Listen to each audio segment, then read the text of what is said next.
Tim Schneider with Aegis Learning, back with you, talking about difficult people. And today we're going to focus on two very specific populations, and those would be team members and customers, and some specific hints about them. But before we do that, I've got some great news. And I know that all of you that have been with me through the 4 process steps, the little bit of self-management, you're thinking, wow, damn, I got a lot to do with difficult folks, and tracking through that, and listening and empathizing and apologizing and then fixing. But the piece of good news that I have is that sometimes these steps get to be skipped. Sometimes if you do a great job of listening, there's actually nothing to fix. Sometimes if you do a great job of listening, apply a little empathy, situation's done and situation's over. You have to apply some really, really great judgment in all of those. Some of them you're going to have to go through all 4, no doubt about it. Some of them going to be resolved simply by your uninterrupted listening. So let's talk about difficult team members for just a moment. First, some reality. Difficult team members, cubicle curmudgeons, argumentative ones, disengaged ones, whatever you want to call it, don't happen in a vacuum. Individual leaders and the organization plays a role in their development. We firmly believe, and I would challenge your belief about this too, people don't show up on their first day of work or their 90th day after probation and say, you know what, I am going to go down a path of just being difficult and being a royal pain in the ass for the rest of my career. I don't think anybody does that. So, the strategies involved with difficult team members include reaching out and trying to engage them. And let's talk about what that means. A lot of difficult team members are those that don't have good, solid relational connects to the organization or to their leader. So build some relationship and rapport to them. The other strategy with difficult team members, value them, appreciate them, demonstrate to them that they have worth, praise them, find something they do well.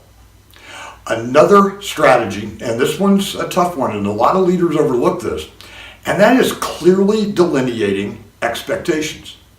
And what I mean by that is, so many times, and we see this a lot, is somebody technically performs their job and they do it, well, but they're horrible in the working environment. They don't interact well with others, and they fight you about everything. They resist change and all those dynamics.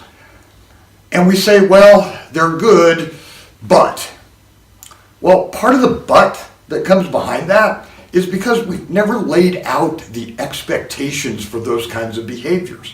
We never sat down with them and said, you know what, that's great that you do the technical part of your job, but here are the rest of my expectations. I expect you to be courteous and respectful in all interactions, including with me. I expect you, and these sound a lot like boundaries, and they kind of are. I expect you to interact with other team members in a positive, upbeat, encouraging manner, but delineating those and putting as much value on those as you do the technical piece.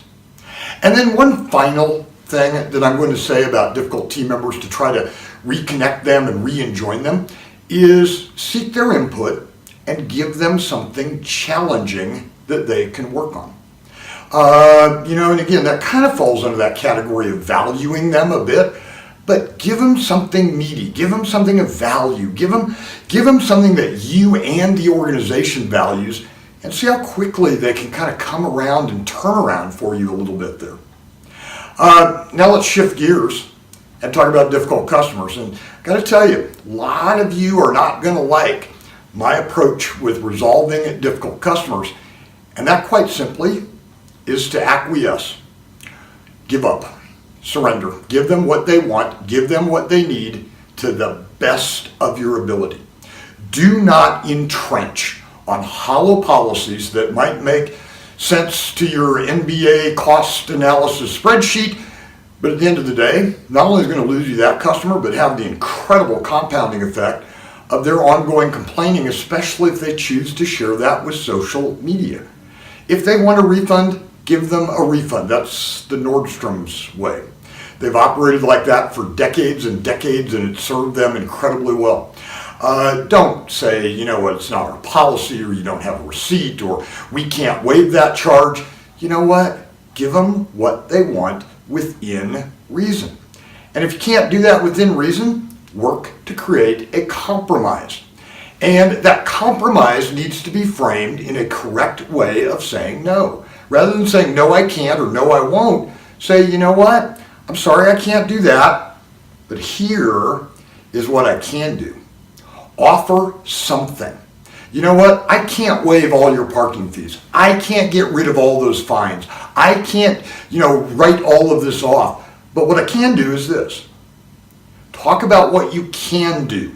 And again, do your best to acquiesce when possible and seek compromise when that's not. And pay very close attention to how you say no. So as a quick recap, how we're going to deal with disenfranchised and disengaged, difficult, cubicle curmudgeon team members. We're going to try to engage them with building rapport and relationship. We're going to value them, offer praise and appreciation. We're going to try to connect them to something meaty. We're going to seek their input.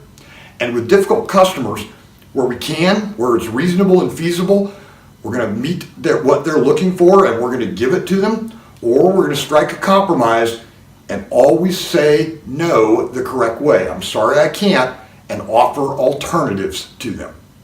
Now, our next installment in this series is one that I know a lot of people have been looking forward to. We've gotten some notes about it already, but that is dealing with difficult bosses. And I look forward to seeing you then, and I hope you have a tremendous week, everyone. Thank you.